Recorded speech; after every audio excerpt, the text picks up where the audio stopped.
¿Cómo están, queridos amigos de Diálogos de República? Les saludamos con mucho gusto en una emisión más el día de hoy. La verdad que nos da una gran satisfacción tener a una gran persona con nosotros aquí en Diálogos de República. Me refiero al doctor Javier Liñán, quien es candidato a la presidencia por el municipio de Frontera. ¿Cómo está? Muy buenos días. Buenos días, Toño. Gracias por la invitación.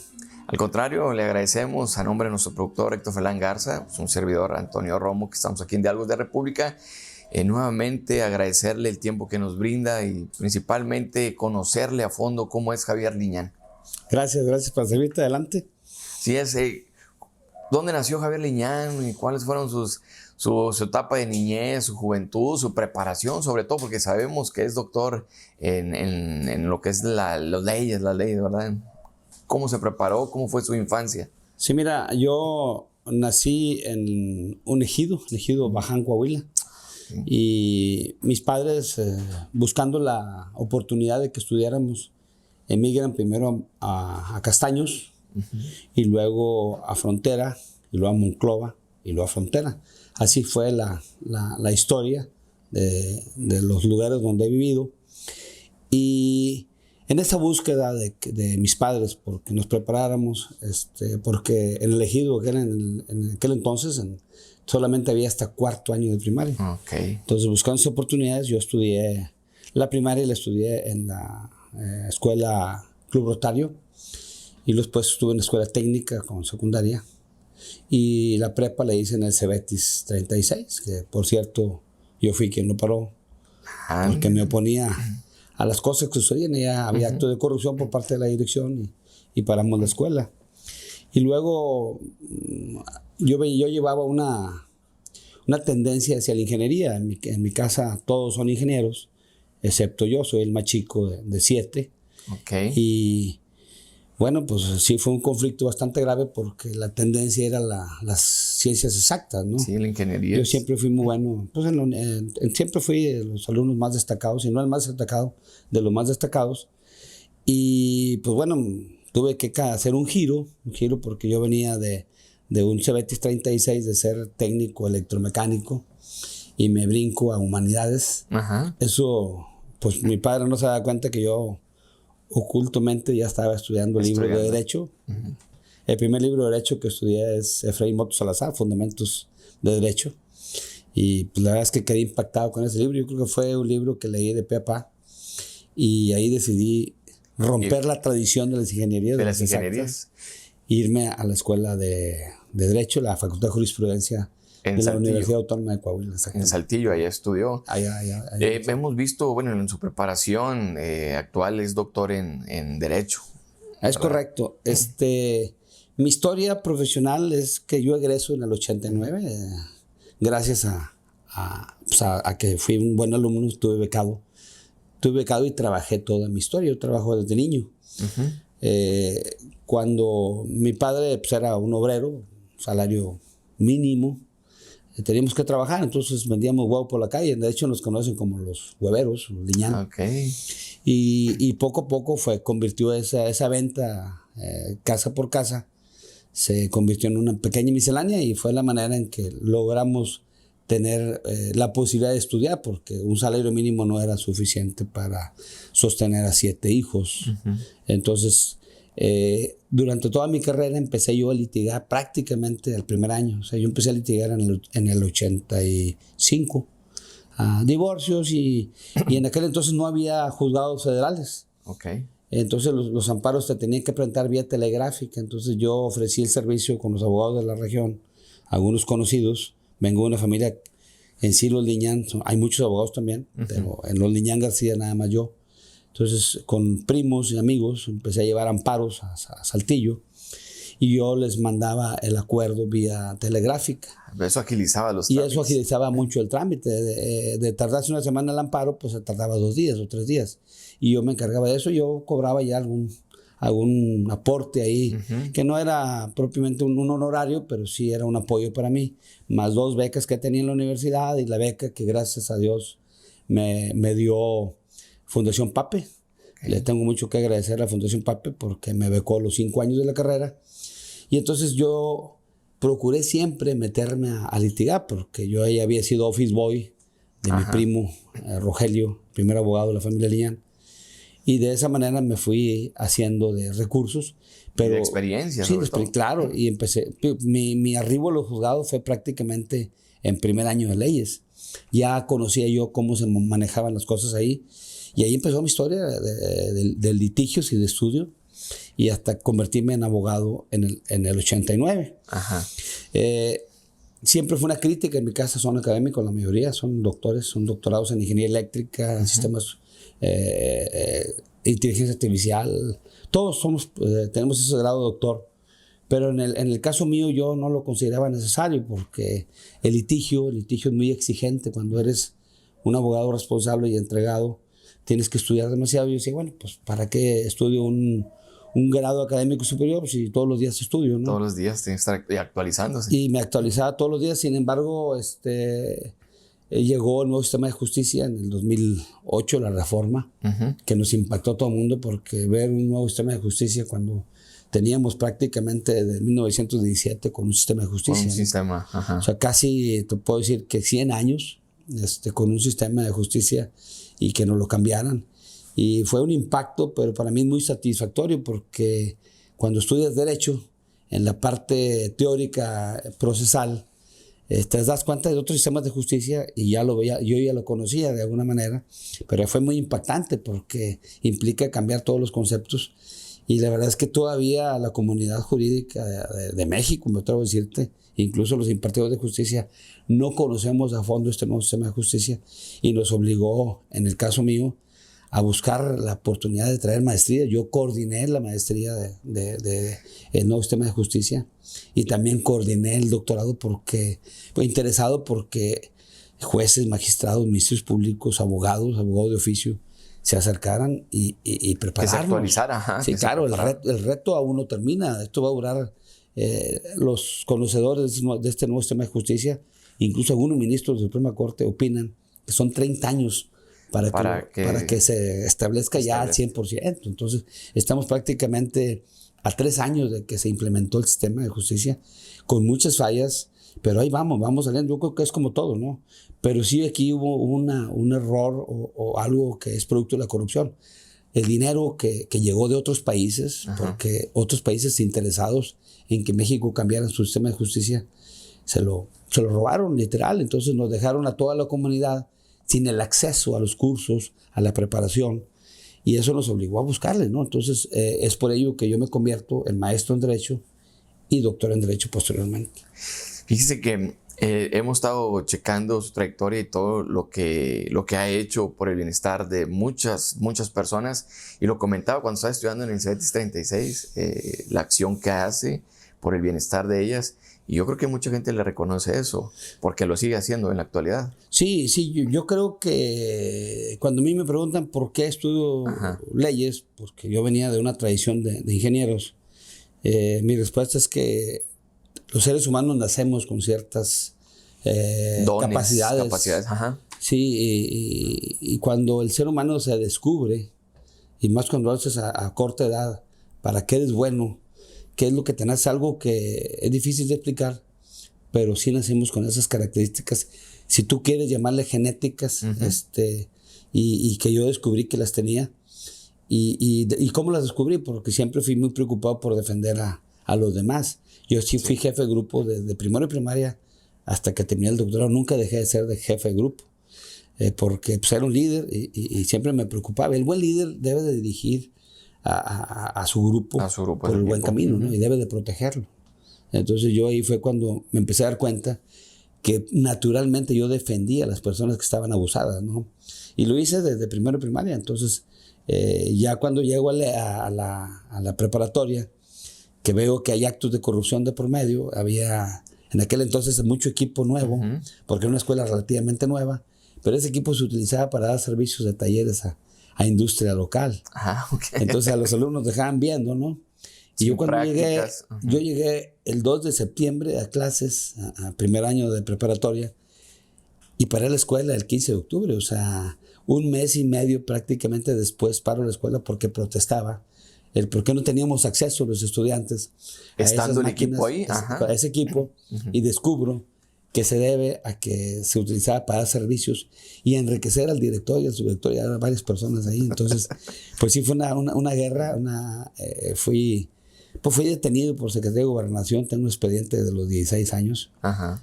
Cuando pues me distinguí por dirigir ese movimiento y logramos destituir a los que estaban interviniendo en los actos de corrupción, ¿verdad? Y obviamente que es algo de beneficio.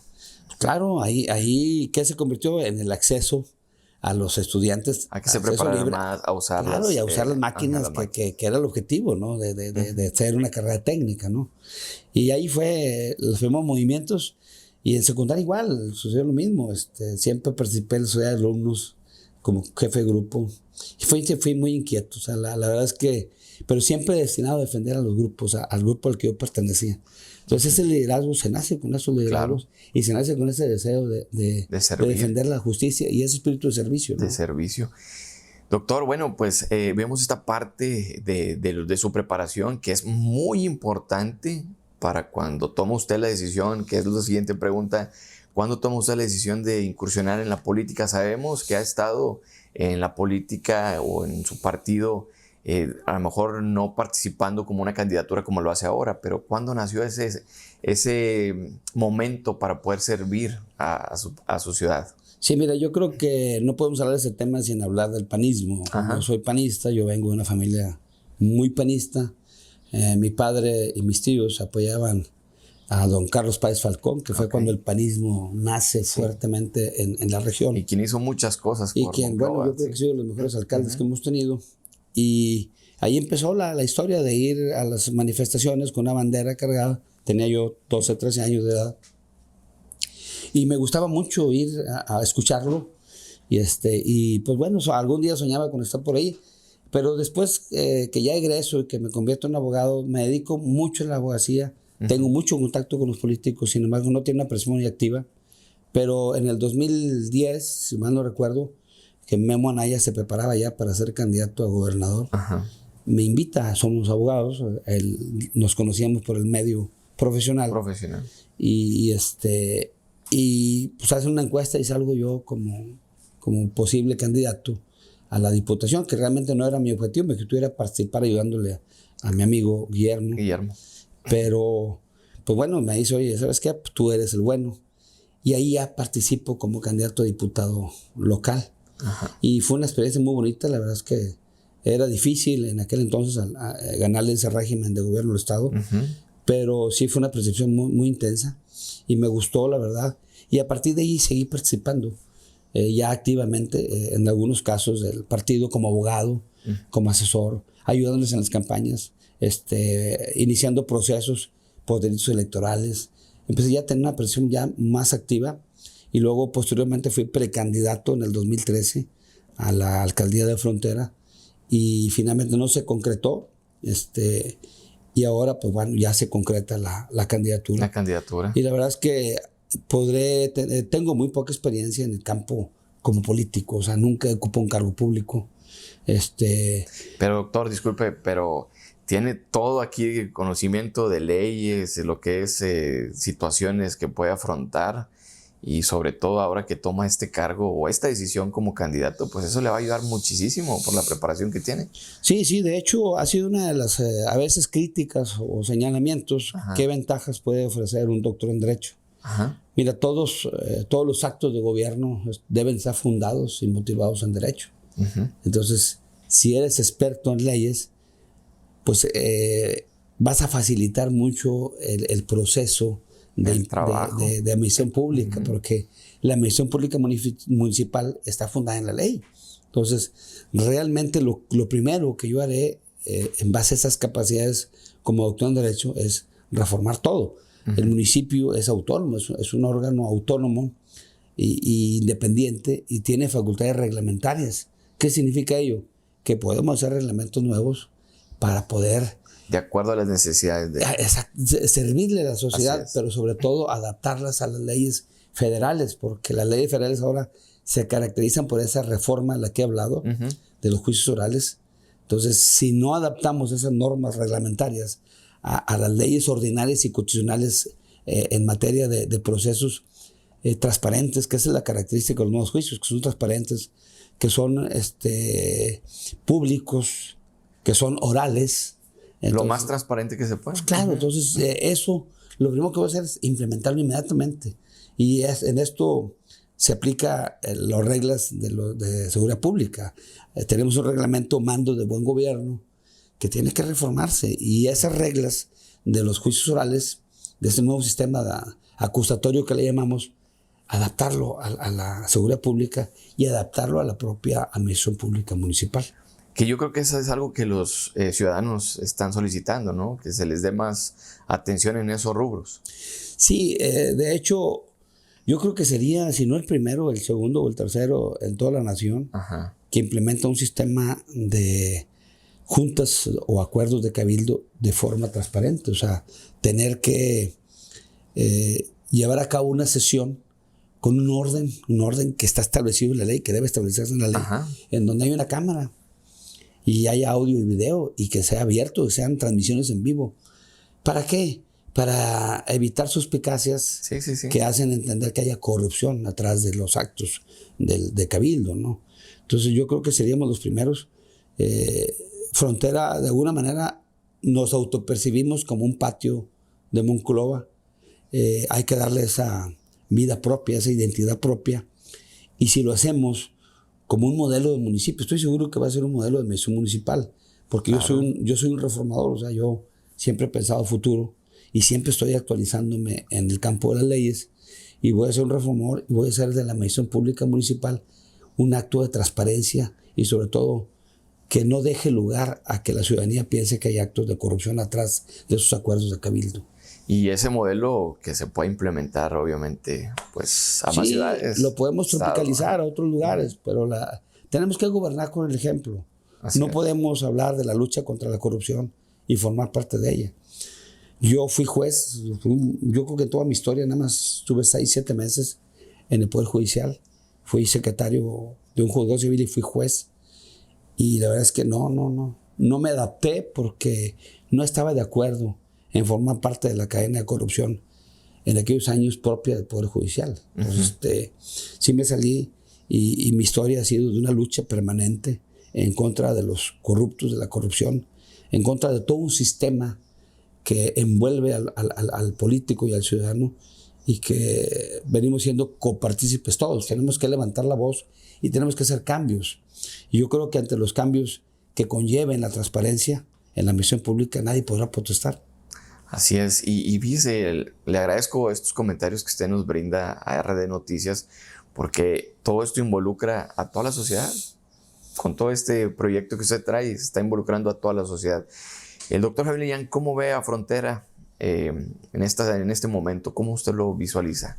Pues un Frontera muy olvidado. Lastimosamente tenemos colonias que no cuentan con luz, agua ni drenaje. Y como siempre lo he dicho, ¿no? Soy un ferviente defensor de los derechos humanos o derechos fundamentales. Y ahora hablamos ya de un derecho social. En aquel entonces Miguel de la Madrid hablaba de garantías sociales, ¿no?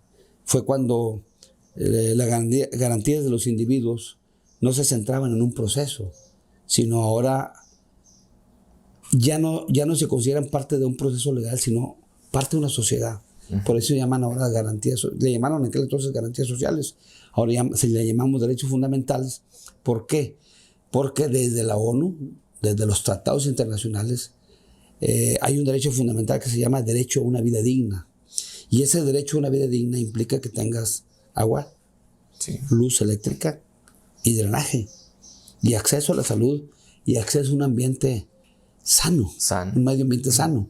Entonces, esas garantías o derechos fundamentales sociales que son de los principales. Claro, o sea, no podemos hablar de equidad y de igualdad social si hay un sector que vive sin luz, sin agua y sin drenaje y sin acceso a la salud. Y que son ciudadanos del municipio. Tenemos el derecho fundamental constitucional, el primero te dice todos somos iguales.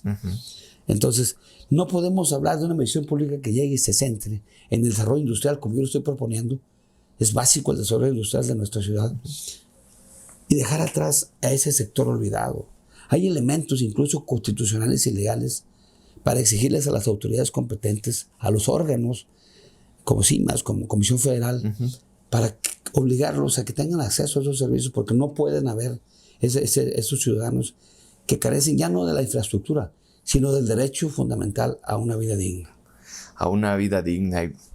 Doctor Javier, ¿qué más le comentan los ciudadanos de frontera de las propuestas que usted trae? Mire, yo me quedo sorprendido porque ahora los jóvenes, debe ser por las redes sociales, el acceso a la información política, te cuestionan. 18 años, 20 años. A ver, licenciado, ¿cuáles son sus propuestas?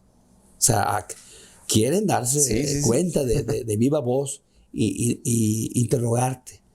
Entonces, en base a eso, nuestra propuesta original, nuestro proyecto original se ha ido modificando y se ha ido adaptando a esas protestas, incluso le puedo llamar, de los jóvenes y de ciertos sectores de la sociedad cuando vamos y tocamos la puerta, ¿no? Entonces, vas enriqueciéndolo y el primer lugar lo ocupa el desempleo. O sea, hay una gran demanda de empleo en la mayor parte de las personas. Los jóvenes porque algunos tienen carrera y no tienen trabajo. No tienen trabajo. Y los mayores de 50 años que dicen, oye, ya nadie me da trabajo, ¿no? Entonces sí, la verdad es que es difícil desarrollar una ciudad cuando a nivel país estamos mal económicamente. Pero tenemos en frontera, en lo particular, tenemos infraestructura suficiente para dar lugar al desarrollo industrial. No está desarrollado ni siquiera en un 15-20%. Tenemos que tener una interacción adecuada y correcta, una buena comunicación con los sectores industriales y empresariales para que se concreticen al menos 2 parques industriales que ya están en ciernes, que no se concretizaron porque el municipio se cerró. Okay. Cuando buscas el bien común, el interés social, que es el empleo, tienes que apoyar a la infraestructura, organizar la infraestructura. Frontera tiene aeropuerto, tiene ferrocarriles, tiene vías de comunicación con total acceso a las demás, o sea, unos libramientos muy amplios. Tenemos luz eléctrica, tenemos líneas de alta tensión, línea de gas, tenemos extensión territorial de sobra. De sobra. Y tenemos mucha agua. Sí. Entonces tenemos todo. ¿Qué se requiere? Voluntad. Y voluntad de adhesionar a todos los sectores involucrados para que esa infraestructura que ya tenemos la organicemos correctamente a través de estudios que nos determinen qué tipo de industria es la que se puede desarrollar, qué tipo de industrias es la que ya tenemos, qué tipo de materiales, incluso desde el punto de vista de la minería, tenemos para saber a quién le vamos a ofrecer a frontera como un nicho de posibilidades para establecer industria nacional o extranjera. Así es, y todo es conjugado, o sea, que seas proveedor de la empresa que ya está o que llegue una nueva para que pueda exportar, que es lo que tenemos, como usted dice, muchas vías por donde llegar. Prácticamente es, como usted dijo, está pegadito a la región centro y pues hay de dónde expandirse y sobre todo en frontera. Nosotros hacemos mucho hincapié en eso, que hay un aeropuerto en frontera, que hay tren, que hay mucho territorio donde invertirle y bueno, y dentro de esas propuestas que le ha hecho la ciudadanía, ¿usted cómo los va a llevar a cabo? Aparte de esas propuestas que les han comentado. Mire, primero hay que llegar y lo que te decía, hay que nombrar a un muy buen director de desarrollo económico, hay que contratar a un muy buen gestor.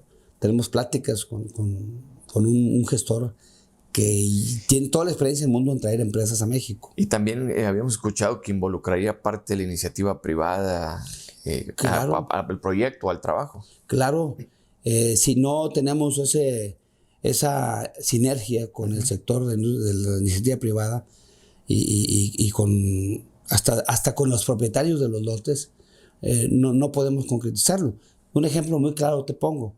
Si hay un lote de 10,000 hectáreas, porque los hay, y le dices tú al dueño del lote, oye, dona para la industria el 10%, el 20%, automáticamente le doy valor al resto de la propiedad. Claro. No va a perder, va a ganar, va a salir ganando. Pero hay que saber primero quiénes son los dueños de los lotes, ir a buscarlos y proponerles en forma seria, formal, ¿verdad?, la posibilidad y apoyarlos y bajar los recursos que tengas que bajar que son muy pocos, la verdad. Yo creo que aquí se trata de voluntad y de conocimiento y de pisar en piso firme, avanzar en piso firme para concretizar la industrialización definitiva de Frontera. Si no industrializamos Frontera, no detonamos el desarrollo. Frontera está olvidado. Es lamentable ver calles sucias, lotes baldíos convertidos en basureros, canchas de básquetbol, de fútbol convertidas en basureros, en tiraderos de escombro. Es lastimosamente grave lo que estamos viviendo nosotros ahora en la campaña, que ya lo conocíamos, pero ahora lo vemos de cerca y vemos la protesta del vecino, que parques se han convertido, o zonas verdes, o zonas de esparcimiento deportivo, áreas verdes que le llaman, áreas verdes, están convertidas en basureros. Entonces está olvidada la ciudad, tenemos que empezar de cero. El reto no es sencillo, es complicado, porque yo soy objetivo y me gusta ver las cosas como son, y veo que va a estar complicado, pero con voluntad, con recursos y sobre todo con un cabildo que esté en la misma frecuencia de cambiar la ciudad. Que no lleguemos con la imagen de enriquecernos, de tomar lo que no es de nosotros, porque nos olvidamos de los que más necesitan. Es la principal queja. Oiga, viene a pedir el voto y después ya nos separa aquí. Sí. Entonces, si estamos en esa misma frecuencia todos, que estoy seguro, y los directores del municipio, vamos a sacar adelante Frontera. Frontera está en un bache desde hace muchos años. Vemos cómo hay obras que realmente están enterradas. La plaza principal, por ejemplo, ha tenido 2, 3 reparaciones en las calles aledañas millonarias y pues nadie las ve, ¿no? Entonces, atrás de eso hay mucha corrupción. Yo creo que ante un alcalde que siempre busca la transparencia y el correcto y el respeto a los destinos, al destino de los recursos públicos, nadie podrá oponerse. Ante las buenas opciones, nadie podrá oponerse. Así es, y bueno, hacemos hincapié mucho que usted conoce toda esta parte de cómo bajar programas, cómo estar relacionado con el gobierno del estado, con el gobierno federal, y eso es de mucha ayuda cuando usted llegue a la alcaldía, ¿verdad? Sí, es fundamental. De hecho, ya hablando de la campaña, yo voy en fórmula con el ingeniero Alfredo Pérez. Ok. Alfredo Pérez seguramente será nuestro próximo diputado por el Distrito 3 federal, y debemos de tener una sinergia muy, muy correcta para que estemos muy en contacto de los acuerdos federales en el tema del apoyo a los municipios y que no haya un solo peso que no ejerzamos. Es lamentable cómo hay muchos municipios que no ejercen esos recursos porque los desconocen, porque no tienen una correcta interacción con la federación, o bien no tienen una gestión que les ayude a conocer esos recursos y poder bajarlos. Yo creo que para mí es fundamental que en enero esté ya muy al pendiente de qué recursos podemos bajar y que un solo peso no quede sin ejercerlo. Que sea hecho y realizado conforme al pedido, como decimos. Es correcto, así es. ¿Verdad? De amigos de Diálogos de República, estamos en esta plática con el doctor Javier Liñán, candidato a la presidencia por el municipio de Frontera, Coahuila. ¿Algo más que quiera agregar, doctor? Pues que en este proceso electoral seamos muy conscientes de a quién le vamos a dar la confianza para que sea el administrador de los recursos de nuestra ciudad de Frontera. Y en esa conciencia no vendamos nuestra dignidad por una despensa o por 500 pesos, ¿no? Pensemos que ese acto de vender nuestro voto, de comprometerlo a cambio de esas despensas, estamos comprometiendo 3 años del futuro de nuestra ciudad y sobre todo el futuro de nuestros hijos. Tenemos que ser muy conscientes de ellos. Si alguien llega y te da algo, tómalo, pero vota por el candidato del partido que más te convenza, el que realmente te haga tomar conciencia de que nuestra ciudad está en el total olvido y que puede hacer algo, no tan solo por el ciudadano, sino por toda la comunidad que nos rodea y por todos los sectores como los que he nombrado. Así es, y sobre todo con conocimiento de causa. Claro, el voto es secreto, libre, consciente. Entonces, esa conciencia es tomar conocimiento de las propuestas y conocer los antecedentes de los candidatos. No podemos tener candidatos que no tengan ningún antecedente en la administración pública, que solo hayan sido empleados de gobierno y que se aplique aquella frase famosa de que quien vive fuera de presupuesto vive el error. Eso realmente es un error.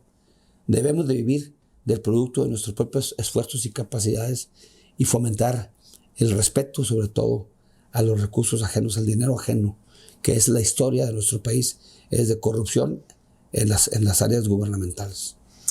Así es, queridos amigos de Diálogos de República, bueno, pues agradecemos mucho la presencia del doctor, resaltando puntos muy importantes que nos ha comentado en esta entrevista y pues sobre todo desearle lo mejor de los éxitos, doctor, y que el día 7 o el día 8 de junio podamos hacerle una nueva entrevista, pues ya con un nuevo cargo.